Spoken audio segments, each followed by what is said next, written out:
ہمارے جو ادارے ہیں وہ بھی اتنے کمزور ہیں اور اتنے لولے لگڑے ہیں کہ وہ بھی بڑے آرام سے استعمال ہو جاتے ہیں. کیا وزیر داخلہ کو اس طرح اسپیسیفکلی کسی کیس کے اوپر بات کرنی چاہیے یا نہیں کرنی چاہیے؟ اصولی طور پر تو پولیس کے آئی جی کو یہ بتانا چاہیے کہ جناب میں اپنی فورس کو اس طرح استعمال نہیں کروں گا کہ آپ کی جو پولیٹیکل ایمبیشنز ہیں میں ان کو پورا کر دینے کا آپ کی مدد کروں. تو ایک ایسے شخص کے اوپر آپ حملہ آور ہو جائیں باقاعدہ طور پہ اپنی ساری فورس لے کے، اس کا مطلب یہ ہے کہ ہمارے ادارے اس حد تک خراب ہو چکے ہیں کہ یہ کسی کے ہاتھ کی چھڑی اور جیب کی گھڑی بن جاتے ہیں. خود مریم نواز صاحبہ نے ووٹ کو عزت دو کا نیریٹو بڑی محنت سے بنایا تھا. تو اب محترمہ کو ایک ایسے بیانیے کی تلاش ہے جس میں یہ اپنی ناکامی کا ملبہ کسی کے اوپر ڈال سکے. تو اپنی ناکامی کا ملبہ ڈالنے کے لیے ظاہر ہے یہ اسٹیبلشمنٹ کو تو بہت زیادہ کچھ کہہ نہیں سکتی کیونکہ ان کے ساتھ ان کا اتحاد ہے. تو عدلیہ کے اوپر یہ ساری ذمہ داری ڈال کے خود کو یہ ثابت کرنا چاہتے ہیں کہ ایکچولی ہماری جو بری پرفارمنس ہے یا ہمارے جو غلط سیاسی فیصلے ہیں ان کی ذمہ دار عدلیہ ہے. تو یاد ہوگا کہ کچھ عرصہ پہلے جب عمران خان صاحب یہ بات کہا کرتے تھے کہ جن حالات کی طرف یہ ملک لے جایا جا رہا ہے ان حالات میں الٹیمیٹ سوال جو ہے وہ ہمارے ان انتظامات کی طرف آ جائے گا جو ہمارے نیوکلیئر اثاثوں کے حوالے سے جی ہماری دفاعی صلاحیت ہے ان کے اوپر سوال آ جائے گا. تو آج آپ دیکھ رہے ہیں کہ عمران خان صاحب کا جو کہا ہوا ہے وہ حرف بحرف جو ہے وہ پورا ہو رہا ہے. بسم اللہ الرحمن الرحیم. السلام علیکم. سیاست.پی کی آپ دیکھ رہے ہیں. جمال احمد آپ کے ساتھ ہوں. سینئر صحافی تجزیہکار حبیب اکرم صاحب ہمارے ساتھ ہیں. سر السلام علیکم. وعلیکم السلام جمال. سر سب سے پہلے تو مریم نواز شریف صاحبہ جو ہے پریس کانفرنس کر رہی ہیں، انہوں نے یہ کہا ہے کہ عمران خان کو گرفتار کرنا 5 منٹ کا کام ہے. کیا کمنٹ کریں گے اس پر؟ دیکھیے ایک تو یہ ہے کہ یہ ان کا پولیٹیکل بیان ہے کہ 5 منٹ کا کام ہے. اگر وہ 5 منٹ کا کام ہو سکتا تو وہ 14 اور 15 مارچ کو ہو چکا ہوتا. اصل مسئلہ یہ نہیں ہوتا. کسی بھی پولیٹیکل لیڈر کو گرفتار کرنا کافی مشکل ہوتا ہے. ہم ماضی میں بھی دیکھ چکے ہیں کہ کیا نواز شریف صاحب کو گرفتار کیا گیا. نواز شریف صاحب کو صرف ایک دفعہ گرفتار کیا گیا اور وہ بھی اس وقت جب وہ یہاں پہ فوجی یعنی انٹرونشن ہوئی تھی پاکستان کے اندر. اس کے بعد تو نواز شریف صاحب بھی گرفتار نہیں ہوئے. تو شہباز شریف صاحب گرفتار ہوئے لیکن اس سائز اب عمران خان صاحب کے ارد گرد جس طرح ان کے پولیٹیکل کارکنوں نے حصار بنا رکھا ہے تو ان کو گرفتار کرنا میرا نہیں خیال کہ اب موجودہ جو حکومتی بندوبست ہے اس کے لیے کچھ آسان کام رہا ہے. یہ اس کو ایک سیاسی طور پہ ہی دیکھنا چاہیے. ٹھیک ہے. اور سر رانا ثناء اللہ صاحب نے بھی یہ کہا ہے کہ ہم عمران خان کو گرفتار کرنا نہیں چاہتے تھے، بس ہم ان پر پریشر ڈالنا چاہتے تھے. تو جو کچھ ہوا یہ صرف پریشر ڈالنے کے لیے ہی ہوا ہے. ہم نے جو زمان پارک کے مناظر دیکھے. دیکھیے یہ رانا ثناء اللہ صاحب کی ایک حیثیت تو ہے وزیر داخلہ کی، اور سب سے پہلے تو ہمیں یہ سمجھنا چاہیے کہ کیا وزیر داخلہ کو اس طرح اسپیسیفکلی کسی کیس کے اوپر بات کرنی چاہیے یا نہیں کرنی چاہیے. تو دنیا کی پارلیمانی تاریخ میں اس بات کا رواج ہے کہ جو وزیر داخلہ ہوتے ہیں وہ اس طرح کی بات کسی اسپیسیفک کیس کے حوالے سے نہیں کیا کرتے. دوسری بات یہ ہے کہ وہ یہ بات کس کے بارے میں کر رہے ہیں. عمران خان ان کی پارٹی کے سب سے بڑے پولیٹیکل اپوننٹ ہیں، اور اپنے پولیٹیکل اپوننٹ کو یہ کہنا کہ ہم اپنی ریاستی طاقت استعمال کرتے ہوئے اس کو پریشر میں لانا چاہتے ہیں یا اس کو پریشر میں رکھنا چاہتے ہیں، تو میرا خیال ہے کہ یہ ریاستی وسائل کا سیاسی استعمال ہے. اس کے اوپر تو رانا ثناء اللہ صاحب سے جواب طلبی ہونی چاہیے. رانا ثناء اللہ صاحب کو ایسا بیان نہیں دینا چاہیے اور نہ ہی ہماری ریاست کو، ہمارے ریاستی اداروں کو اس طرح کی کسی چیز میں انوالو ہونا چاہیے. اب سر زمان پارک آپ پہلے بھی جاتا رہے اور اب موجودہ جو آپریشن ہوا تھا اس کے بعد بھی آپ گئے ہوں گے یقیناً. کس طرح سے دیکھا ہے آپ نے زمان پارک میں کیا چیز بدلی ہے؟ دیکھیے زمان پارک میں اگر تو آپ جغرافیائی اعتبار سے دیکھیں تو کچھ بھی نہیں بدلا. ظاہر ہے زمان پارک بھی وہی ہے، اس کے سامنے بہتی ہوئی نہر ہے اور نہر اور زمان پارک کے درمیان ایک سڑک ہے. لیکن اہم بات یہ ہے کہ زمان پارک میں جس پولیٹیکل پارٹی کا اس وقت وہاں پہ آپ یوں کہیے کہ اس کا صدر دفتر بنا ہوا ہے پریکٹیکلی، وہ ہے پاکستان تحریک انصاف. تو اس واقعے کے بعد 14 اور 15 مارچ کے بعد، یعنی 15 مارچ کو جب یہ آپریشن ختم ہوا تو میں یہ سمجھتا ہوں کہ پاکستان تحریک انصاف ایک نیا جنم لے چکی ہے. اس سے پہلے یہ ایک ایسی پارٹی تھی جس کے اوپر آپ کسی بھی قسم کی تھپڑی کر سکتے تھے کہ عمران خان صاحب کو چاہنے والے لوگ ہیں، ان کا کوئی پولیٹیکل ایجنڈا ہے لیکن ان کا نظریہ نہیں ہے، وغیرہ وغیرہ وغیرہ. لیکن اس کے بعد اب آپ یہ کہہ سکتے ہیں کہ پاکستان کی سیاست میں پاکستان تحریک انصاف جو ہے بہت ہی انٹرینچڈ ہو گئی ہے. اور اب یہ کسی بھی سیاسی جماعت کے بارے میں اس وقت کہی جا سکتی ہے یہ بات کہ جب اس کے لوگ، اس سے تعلق رکھنے والے لوگ باقاعدہ طور پر انہوں نے کوئی ایک پاکستان کے بارے میں یا اپنے ملک کے بارے میں ایک نقطۂ نظر اپنا رکھا ہو. تو اس وقت ہم دیکھ رہے ہیں کہ جتنے بھی یہاں پہ پولیٹیکل کارکن ہم نے دیکھے جنہوں نے پولیس کے سامنے مزاحمت کی اور اپنے لیڈر کو بچانے کی کوشش کی, تو اب ان لوگوں کا یہ لائف ٹائم ایکسپیرینس ہے. پہلے یہ 25 مئی کو ہوا, پھر نومبر کو ہوا, اور اب یہ ہوا ہے.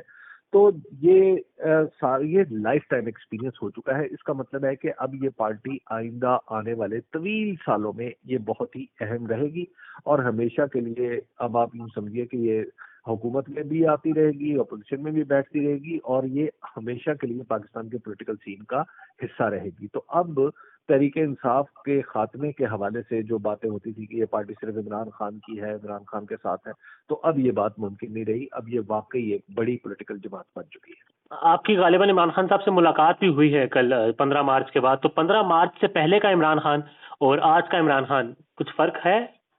دیکھیے, عمران خان صاحب کو میں نے تو ہمیشہ دیکھا ہے کہ اپنے بدترین لمحات میں بھی وہ اپنا کانفیڈنس لوز نہیں کرتے. مثلا میں نے انہیں دیکھا جب ان کی حکومت جا رہی تھی تو اس وقت بھی ان کا کانفیڈنس شیک نہیں ہو رہا تھا, اور اس وقت بھی وہ پورے اعتماد کے ساتھ کھڑے ہوئے تھے.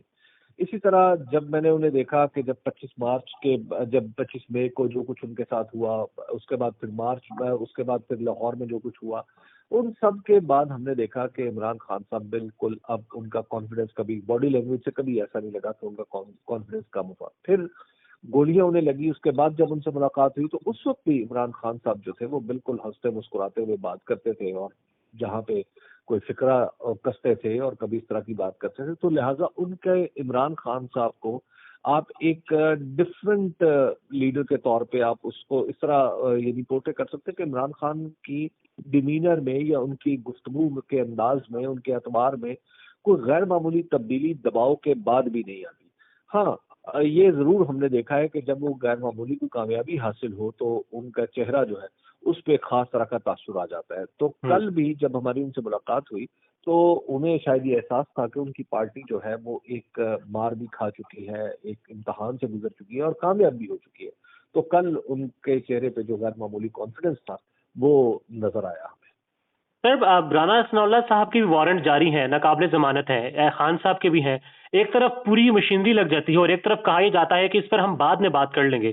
تو ایسا کیوں ہو رہا ہے؟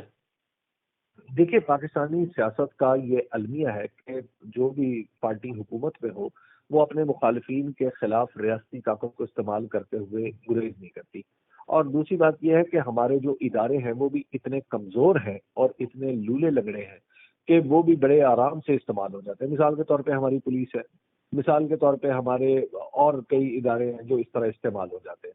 تو اصولی طور پہ تو پولیس کے آئی جی کو یہ بتانا چاہیے کہ جناب میں اپنی فورس کو اس طرح استعمال نہیں کروں گا کہ آپ کی جو پولیٹیکل ایمبیشنز ہیں میں ان کو پورا کر دینے کا آپ کی مدد کروں. تو لہٰذا اور پھر خاص طور پہ ایسے ماحول میں کہ جب اسمبلی ٹوٹ چکی ہے اور ایک نگران حکومت قائم ہے, تو ایک ایسے شخص کے اوپر آپ حملہ آور ہو جائیں باقاعدہ طور پہ اپنی ساری فورس لے کے جو الیکشن میں جو الیکشن بھی کنٹیسٹ کر رہا ہو, تو آپ اس کا تو کوئی جواز ہی نہیں, اس کے تو کوئی معنی ہی نہیں ہے. اس کا مطلب یہ ہے کہ ہمارے ادارے اس حد تک خراب ہو چکے ہیں کہ یہ کسی کے ہاتھ کی چھڑی اور جیب کی گھڑی بن جاتے ہیں.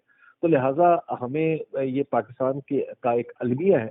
پاکستان کے اداروں کو بھی اس حوالے سے سوچنا چاہیے, قانون نافذ کرنے والے اداروں کو بھی سوچنا چاہیے کہ ہم جو سینئر آفیسرز ہیں ان کے کیا وہ اس طرح لوگوں کے جو بھی سیاسی جماعت حکومت میں آئے گی تو کیا حکومت کے سیاسی ایمبیشنز کے لیے وہ پورا کریں گے. حالانکہ کل بار بار آئی جی صاحب اپنی پریس کانفرنس میں یہ کہہ رہے تھے کہ جناب جس نے بھی یہ وردی پہنی ہے وہ ریاست کے لیے کام کرتا ہے, کسی سیاسی جماعت کے لیے کام نہیں کرتا. لیکن ان کا کہنا اپنی جگہ پہ اہم ہے, لیکن ان کا طرز عمل تو اس بات کا ثبوت نہیں دیتا. ان کا طرز عمل تو یہ ہے کہ وہ موجودہ وفاق میں جو موجودہ پولیٹیکل سیٹ اپ ہے وہ اس کی امداد کرتے ہوئے نظر آ رہے ہیں. اور اسی طرح اسلام آباد پولیس ہے. تو میرا خیال یہ ہے کہ ہمارے اداروں کو بھی اور ادارے کے افسروں کو بھی سوچنا چاہیے کہ وہ کس قسم کی روایتیں جو ہیں وہ ڈال رہے ہیں. سر, آئی جی صاحب کی آپ نے بھی بات کی, کہا یہ جا رہا تھا کل سے کہ جی بی پولیس جو ہے وہ پنجاب پولیس کے آمنے سامنے تھی. آئی جی صاحب نے آ کر کہا کہ ایسا بالکل بھی نہیں ہوا تھا, مگر اس کے بعد ہمارے صحافی بھی اور آج مریم نواز شریف صاحبہ بھی یہ بتا رہی ہیں اس بیانیہ غالباً بنا رہی ہیں کہ جی بی پولیس کو عمران خان نے پنجاب پولیس کے سامنے لا کر کھڑا کیا. اور اسی کے ساتھ ایڈ کیجیے گا نگران وزیر اطلاعات پنجاب نے بھی کہا ہے کہ کے پی کے ملیٹنٹ گروپس وہاں پر موجود تھے. دیکھیے، جہاں تک گلگت بلتستان کی پولیس کا تعلق ہے تو میری معلومات کے مطابق ایسا کوئی واقعہ نہیں پیش آیا کہ جس میں آمنے سامنے کھڑے ہو جائیں، یعنی جس میں یہ لوگ کہیں کہ جناب یعنی پولیس نے ایک دوسرے کے اوپر لاٹھیاں تان لی یا بندوقیں تان لی. ایسا تو کوئی معاملہ نہیں ہوا، کیونکہ گلگت بلتستان کے لوگ بھی جو پولیس والے ہیں وہ بھی ریاستی ملازم ہیں، اور جو ہماری پولیس ہے، پنجاب کی پولیس ہے یا لاہور پولیس ہے، وہ بھی ریاست کی ملازم ہے. تو ریاست کے ادارے اس طرح تو آپس میں نہیں لڑتے. تو ایسا تو کوئی واقعہ میری نظر میں تو اب تک میرے علم میں نہیں ہے. میں نے اس کے بارے میں جاننے کی بھی کوشش کی، لیکن ایسا کوئی واقعہ پیش نہیں آیا. اس کے بعد آپ آگے آ جائیے، جہاں تک جو عامر میر صاحب جو کہہ رہے ہیں. عامر میر صاحب دیکھیے، ملیٹنٹ ان کی، مجھے نہیں پتا ان کی ملیٹنسی کی کیا تعریف ہے. انہوں نے کسی ایک شخص کے بارے میں کہا کہ اس شخص کا ماضی یہ ہے. تو اس شخص کا ماضی اور اس کی اگر اس نے سزا بھگتی ہے تو کیا اگر وہ شخص موجود ہے تو جس کی اس نے سزا بھگت لی ہے تو کیا اس کے بنیادی حقوق معطل ہو چکے ہیں؟ اور کیا وہ بنیادی انسانی حقوق کے تحت کسی پارٹی کا حصہ نہیں بن سکتا؟ اور اگر وہ کوئی ملیٹنٹ ہے تو کیا اس نے ملیٹنسی کی؟ ان تینوں سوالوں کا جواب تو سب کے سامنے ہے. تو لہٰذا میں نہیں سمجھتا کہ اس اعتراض میں کسی بھی قسم کا وزن ہے. اور اگر اس طرح کی باتیں شروع ہو گئیں ایک دفعہ لوگوں کے ماضی کے بارے میں، تو پاکستان کا تو پورے کا پورا ماضی ہماری سیاسی جماعتوں کا چیکرڈ ہے، داغدار ہے، اور اس کے بہت سارے لیڈروں کا ماضی داغدار ہے. تو مسلم لیگ نون کے اندر ایسے بہت سارے لوگ ہیں، ان کے اوپر بھی تو اس طرح کے الزامات لگتے رہے، تو ان کے بارے میں کیا کہیں گے؟ خود پاکستان پیپلز پارٹی کے اندر ایسے لوگ موجود ہیں جن کے بارے میں بات کی جاتی تھی کہ یہ ذوالفقار کے ہیں، تو ان کے بارے میں کیا بات کریں گے؟ اس طرح یہ میرا خیال ہے کہ عامر میر صاحب نے ایک تو نگران وزیر اطلاعات کے طور پر انہیں ایسی بات ہی نہیں کرنی چاہیے. یہ سیاسی اخلاقیات کے بالکل اگینسٹ ہے کہ وہ کسی پولیٹیکل پارٹی کے کسی ایک شخص کو بھی اپنے بیان کا ہدف بنائے. تو ایک تو اصولی طور پر یہ بات ہی نہیں کرنی چاہیے، اور اگر انہوں نے یہ کر دیا تو اس کا جواب تو پھر بہت ساری طرف سے لایا جا سکتا ہے. ٹھیک ہے. اور سر، جو ہمارے کچھ صحافی ہیں جمہوریت کرتے تھے، اب میں سنتا ہوں وہ قبولیت کی بات کر رہے ہیں. ہمیں تو جمہوریت کا درس دیتے تھے، تو اب کیا ان کو ہو چکا ہے کہ وہ بس یہ کہہ رہے ہیں کہ بھلے بے شک مقبول ہو چکے ہیں، قبول نہیں ہے، نہیں آنے دیا جائے گا عمران خان کو؟ دیکھیے، مسئلہ یہ ہے کہ پاکستان کے اندر یہ باتیں ہم نے پہلے بھی کئی دفعہ سنی ہیں، اور اس وقت یہ 1999 میں بھی ہم نے سنی، اور 2005 تک ہم یہ سنتے رہے کہ نواز شریف اور بے نظیر بھٹو ماضی کا حصہ بن چکے ہیں، اور آئندہ وہ کبھی پاکستان کی سیاست میں کوئی کردار ادا کرنے کے قابل نہیں رہیں گے. اور یہ بات کہنے والے جنرل پرویز مشرف ہوا کرتے تھے، اور ان سے جو کنیکٹڈ صحافی تھے وہ ہمیں یہ بتایا کرتے تھے. لیکن اس کے بعد یہ سارا معاملہ ہوا کہ ہم نے دیکھا کہ جناب محترمہ بے نظیر بھٹو ملک میں واپس بھی آئی، ان کی پارٹی بھی الیکشن جیتی، پھر جناب نواز شریف صاحب تشریف لائے، ان کی پارٹی بھی الیکشن جیتی، سب کچھ ہوا. تو یہ باتیں جی قبول نہیں کریں گے، یہ قبول نہیں کریں گے کا تو منترا ہم نے بہت پہلے سن رکھا ہے. اس لیے اس میں مجھے نہیں، اس میں کوئی کسی قسم کی اہمیت اس کو دے کے آپ اس کو ویلیڈیٹ نہ کریں پلیز. ٹھیک ہے سر. اور مریم نواز شریف صاحبہ جو ہے اب عدلیہ کے اوپر دوبارہ پھر سے بیان بازی کر رہی ہیں کہ خان صاحب کو ریلیف مل گئی، یہ سہولت ہم لوگوں کے لیے ہے یا نہیں ہے؟ مریم نواز صاحبہ کو ایک بیانیے کی تلاش ہے. انہیں وہ چاہتی ہیں کہ اپنی، کیونکہ ان کی پارٹی نے اور خود مریم نواز صاحبہ نے ووٹ کو عزت دو کا نیریٹو بڑی محنت سے بنایا تھا، اور پھر بعد میں اس نیریٹو کو کیپٹلائز کیا، بلکہ آپ کو یہ کہ انکیش کیا. تو انکیش کر کے اسٹیبلشمنٹ کے ساتھ معاملات سیٹل ہوئے، ان کی پارٹی کے مقدمات ختم ہوئے، اور الٹیمیٹلی یہ پارٹی جو ہے اقتدار میں آ گئی. اقتدار میں جو وعدے کر کے آئی تھی ان میں سے کوئی ایک وعدہ ہے، جو وعدہ ایسا نہیں ہے جس پہ یہ پوری اتر سکے، بلکہ اس کے برعکس ہوا سب کچھ جو کچھ بھی ہوا. تو اب محترمہ کو ایک ایسے بیانیے کی تلاش ہے جس میں یہ اپنی ناکامی کا ملبہ کسی کے اوپر ڈال سکے. تو اپنی ناکامی کا ملبہ ڈالنے کے لیے ظاہر ہے یہ اسٹیبلشمنٹ کو تو بہت زیادہ کچھ کہہ نہیں سکتی، کیونکہ ان کے ساتھ ان کا اتحاد ہے، اور بہت ساری چیزیں ہیں اس طرف بھی جو سامنے آنا شروع ہو گئی، تو پھر بات دوسری طرف چل نکلے گی. تو لہٰذا عدلیہ انہیں کمزور ترین فریق نظر آتی ہے. تو عدلیہ کے اوپر یہ ساری ذمہ داری ڈال کے خود کو یہ ثابت کرنا چاہتے ہیں کہ ایکچولی ہماری جو بری پرفارمنس ہے یا ہمارے جو غلط سیاسی فیصلے ہیں ان کی ذمہ دار عدلیہ ہے. تو اب ایسا ہونا ممکن نہیں رہا. تو بار بار کہے جانے کے باوجود بھی اب تک وہ یہ بیانیہ نہیں بنا سکے. تو آگے چلتے ہوئے دیکھتے ہیں کہ کیا ہوتا ہے. سر لاسٹ کوشچن بس، کل اچانک سے ہمارے پی ایم صاحب اور وزیر خزانہ نے ایٹمی اثاثوں کے حوالے سے بات کی ہے. کہا گیا ہے کہ آئی ایم ایف کون ہوتا ہے، ہمیں یہ پتا ہے کہ ہم نے کون سی رینج کا میزائل رکھنا ہے یا نہیں رکھنا. تو کس طرف اشارہ ہو رہا ہے یہ سر سارا؟ آپ کو یاد ہوگا کہ کچھ عرصہ پہلے جب عمران خان صاحب یہ بات کہا کرتے تھے کہ جن حالات کی طرف یہ ملک لے جایا جا رہا ہے ان حالات میں الٹیمیٹ سوال جو ہے وہ ہمارے ان انتظامات کی طرف آ جائے گا جو ہمارے نیوکلیئر اثاثوں کے حوالے سے جی ہماری دفاعی صلاحیت ہے ان کے اوپر سوال آ جائے گا. تو آج آپ دیکھ رہے ہیں کہ عمران خان صاحب کا جو کہا ہوا ہے وہ حرف بحرف جو ہے وہ پورا ہو رہا ہے. اور پھر ہمیں یہ بات بھی یاد رکھنی چاہیے کہ عمران خان صاحب نے کوشش کی تھی کہ جب ان کے خلاف تحریک عدم اعتماد پیش ہو رہی تھی تو تحریک عدم اعتماد کے بیکرز کو یا سہولت کاروں کو انہوں نے باقاعدہ طور پہ یہ سمجھانے کی بھی کوشش کی تھی کہ اس کا انجام کیا ہوگا. لیکن اس وقت وہ تو نہیں سمجھ رہے تھے.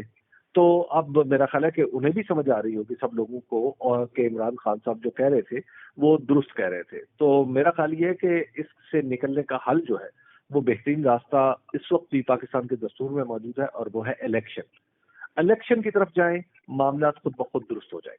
اطلاع ہے آپ کے پاس کہ بیک ڈور مذاکرات کا آغاز ہو چکا ہے؟ فواد چودھری صاحب کا بھی ٹویٹ آیا تھا، اعظم عظیم تارڑ کا بھی آیا ہے، شہباز شریف صاحب کا بھی آیا تھا ایک ٹویٹ. دیکھیے ایک تو یہ ہے کہ جو بیک ڈور مذاکرات ہوتے ہیں میں ان کو سازش سے تعبیر کرتا ہوں. اگر پاکستان تحریک انصاف یا مسلم لیگ نون اگر کوئی بیک ڈور مذاکرات کریں گے یا پیپلز پارٹی کوئی بھی بیک ڈور مذاکرات کرے گا تو اس کا مطلب یہ ہے کہ پھر عوام ایک سائیڈ پہ ہیں اور یہ جو پولیٹیکل کلاس ہے یہ دوسری یہ ہم پہ حکمران طبقہ بن کے آنا چاہتے ہیں.